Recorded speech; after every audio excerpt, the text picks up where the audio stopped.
I just want to do a little bit of an introduction to the Vicmarc eccentric chucks. I'm not being paid or by Vicmarc or any of the Vicmarc distributors. I haven't been given these chucks for free or anything like that. I've bought these with my own money, and I just really wanted to pass on just in these first few months, and I'm still learning a lot about them, but I just wanted to pass on my initial thoughts and a few of the pitfalls that I fell into, and explain a little bit about the chucks and the differences. I became interested in eccentric or multi-axis turning a few months ago, and I looked at the Vicmarc eccentric chucks and found it very complicated how knowing which one to buy and what was the difference between the options, and just really which was the best one to go for. And you know, it's quite awkward because some of the websites sell the chucks with certain accessories, some of them sell them with no accessories.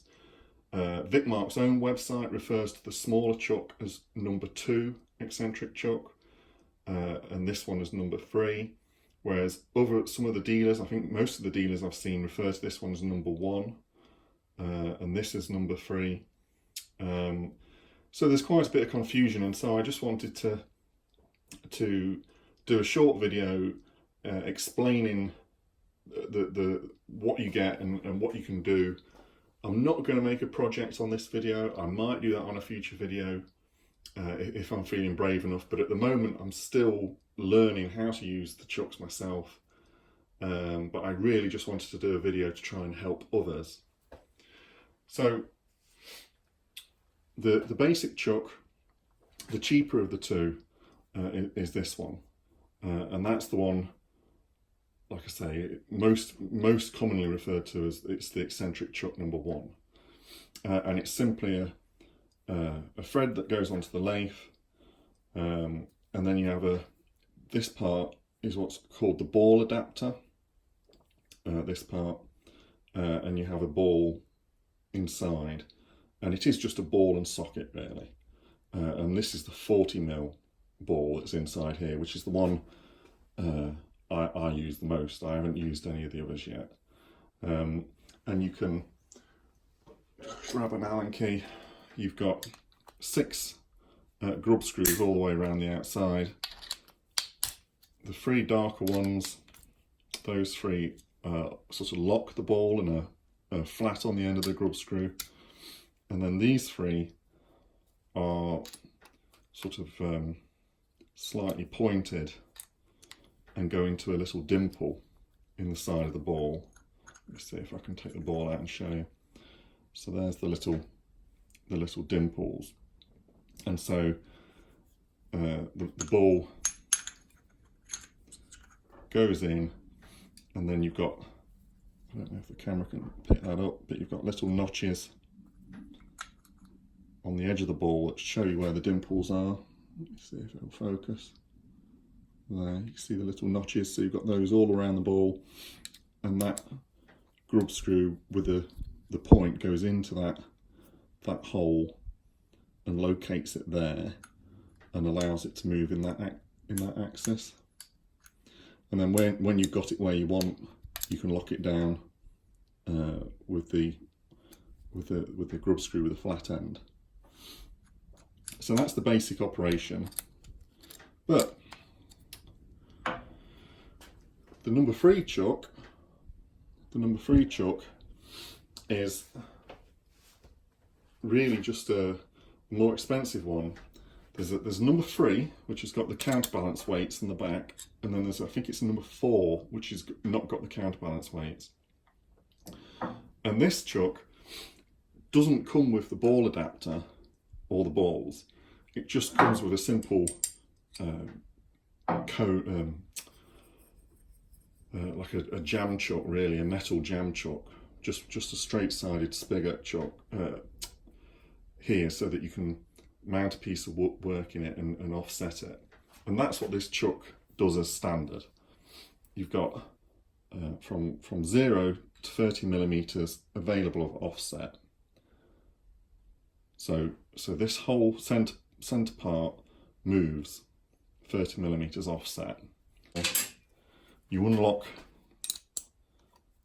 these two, and then you can move, which one is that? This one. You can move that central part offset. And then when you want to use it, lock those back down. Now the ball adapter fits into where this friction drive is. So you can unlock these 3 grub screws.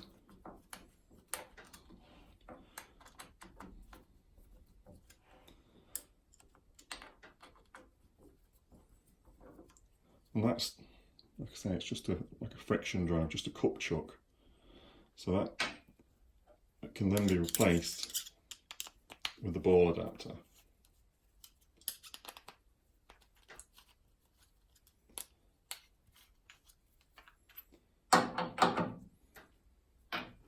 Now you've got a sort of a will do everything eccentric chuck.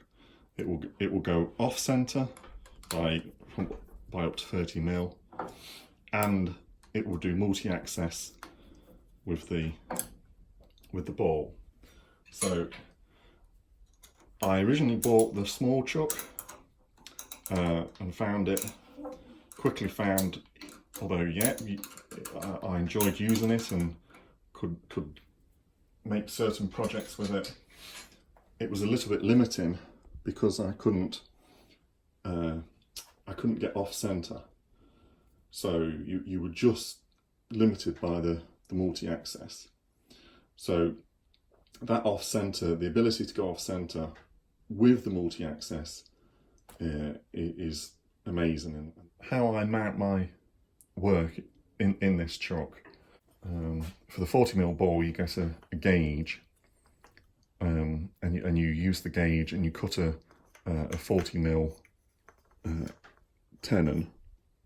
There's the gauge, and you put a 40mm tenon on your work, and then that jam fits into the ball. You can put that 40mm tenon, onto the end of a long piece of wood if you're doing something, and that's the whole piece then in one piece, tenon and the wood that you're going to make the project from all in one piece.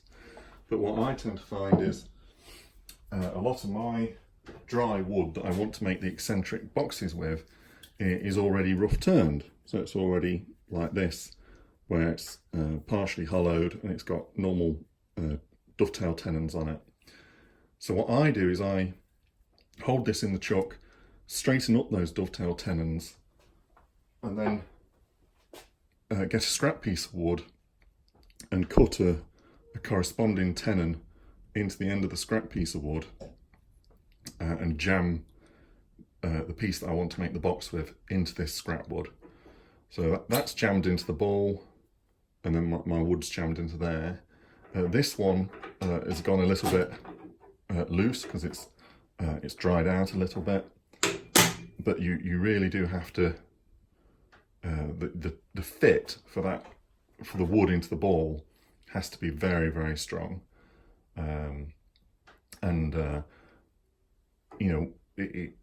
I've done it where, to get the scrap wood out, I took the ball adapter off and tried knocking it out from behind, but it wouldn't come out, and so I literally just had to put my gouge inside the ball and turn the wood away from inside the ball, and then obviously start again. So you've got that range of movement in the ball, and you can lock that in 3 different positions, and you can rotate the ball into any of those positions as well. Then if you want more movement, you can unlock these three where the ball adapter locks into the chuck, and you can turn the whole ball adapter. So if you've got the box already mounted in and you want the area that you're cutting away is in the wrong position, and you want to move it around so that you're cutting away a different area, then that allows you to do that. And then obviously you've got the off-center ability. I've only gone up as far as 15mm. Initially when I bought it I thought 30mm, that's not a lot, but when you've got it off-center it's unbelievable how much 30mm is. So I've only needed as much as 15mm. But again, because that movement is from sort of there to there that way, you might already have your project halfway through and have it in a certain position, and so you can rotate it and so that movement corresponds to where you want to cut away. The counterbalance weights in the back, I only use those when I'm off center. I don't use those when I'm in the center and I'm purely on the ball. I only use those when I'm coming off center, and they do make a big difference with the vibration and the speed of the lathe. Again, I didn't think they'd make much difference with a small project like a box, but they do. So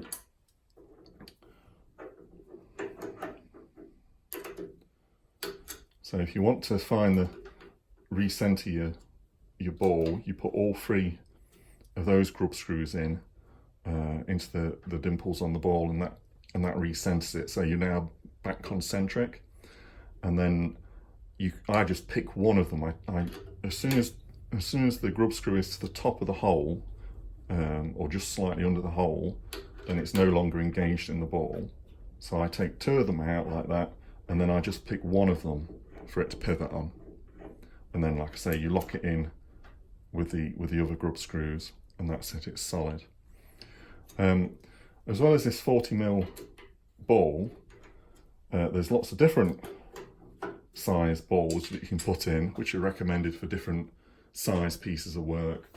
There's one with I think it's a 22mm hole. That one, again, I've not used that one. And then there's a ball which is threaded. So you can put that ball in, and then you can have a faceplate, a threaded faceplate.